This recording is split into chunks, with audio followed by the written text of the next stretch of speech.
Breaking news in the case of 9-year-old Elizabeth Olten, whose body was found in a heavily wooded area behind her home.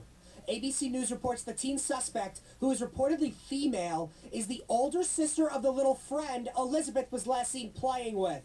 Law enforcement will not confirm this report to HLN. The teen will not be allowed to go home while waiting to find out if she will be tried as an adult or juvenile.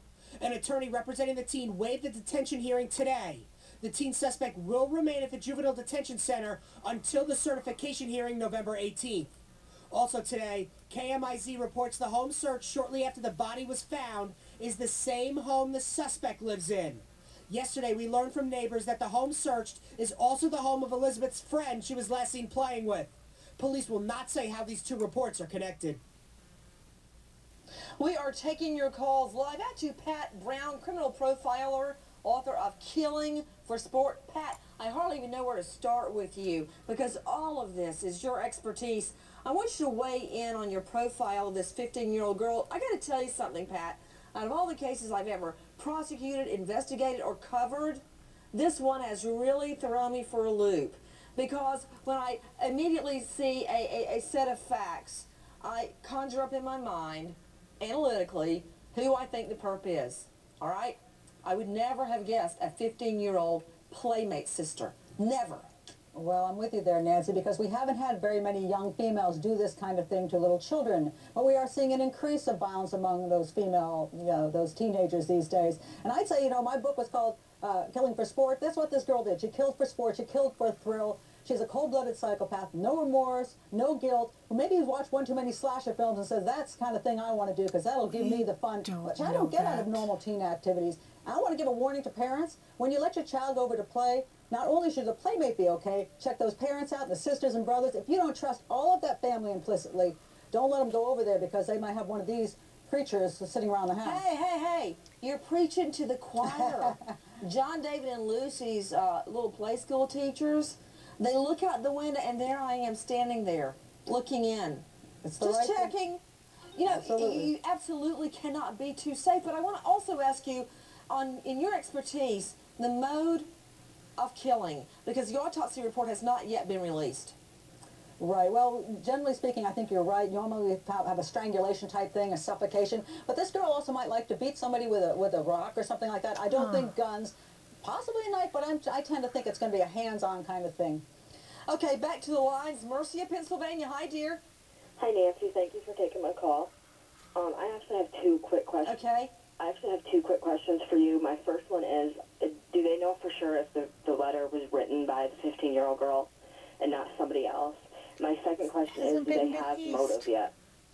Good question. To Rupa Mikulaneni, we were told yesterday that police were led to the 15-year-old playmate sister because of written evidence. Now, we later thought to be true that the girl had written out a diary, but apparently there was an anonymous letter that went to police.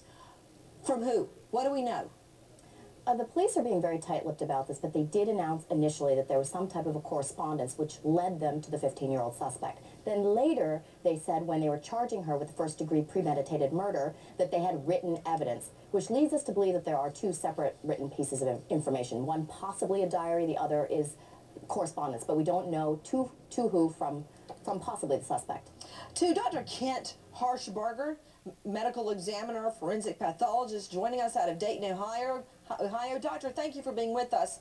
Again, the autopsy report has not yet been released. The child's body was in the element for several days. Do you think they'll be able to pinpoint cause of death? Sure, they should be able to, and being concealed like that, it might be partially buried, actually will help in this short time interval. Physical evidence may be preserved. It's not out in the rain, the wind washing away potential evidence. Plus the remains out of the sun, out of those elements will help slow down decomposition, so analysis should be very precise. To Tom Shamshak, former police chief, private investigator, instructor at Boston University. Tom, thank you for being with us. Tom, what should the police be doing right now to prove this case? Well, Nancy, they should be looking in the social network area on the internet, namely MySpace accounts. I suspect that this individual boasted to somebody in her peer group, and that individual might have spoken to a parent and that's how the information found its way to the police. But all of this child's acquaintances, friends, schoolmates, teachers, they should all be interviewed very, very extensively by investigators associated with this case. They will come to some more information, and I won't be surprised that people will come forward now and say that, yes, I had heard that this was in the plans. You know, Tom, these pictures of Elizabeth are just killing me because, you know, every day when I look at Lucy, I think she is the most beautiful girl I've ever seen. And I know Elizabeth's parents thought the same thing about her. I don't know how that you cope with the death of a child like this. Back to the lawyers, Susan Moss, Renee Rockwell, John Burris. Susan Moss, now I understand, the more I hear about this case, why the girl was a no-show in court today. How dare they go to a judge to even ask that she goes back to the home where she allegedly lured a 9-year-old little girl to her death, walk free, back in the same neighborhood.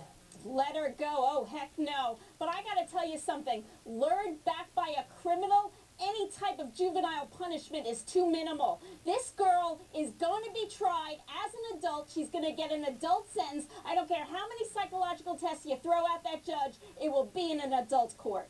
That hearing is scheduled in the next weeks. Will this 15-year-old girl face up to adult trial on an adult crime? That crime, allegedly premeditated, planned malice murder of this 9-year-old little girl, her little sister's playmate. We are switching gears. More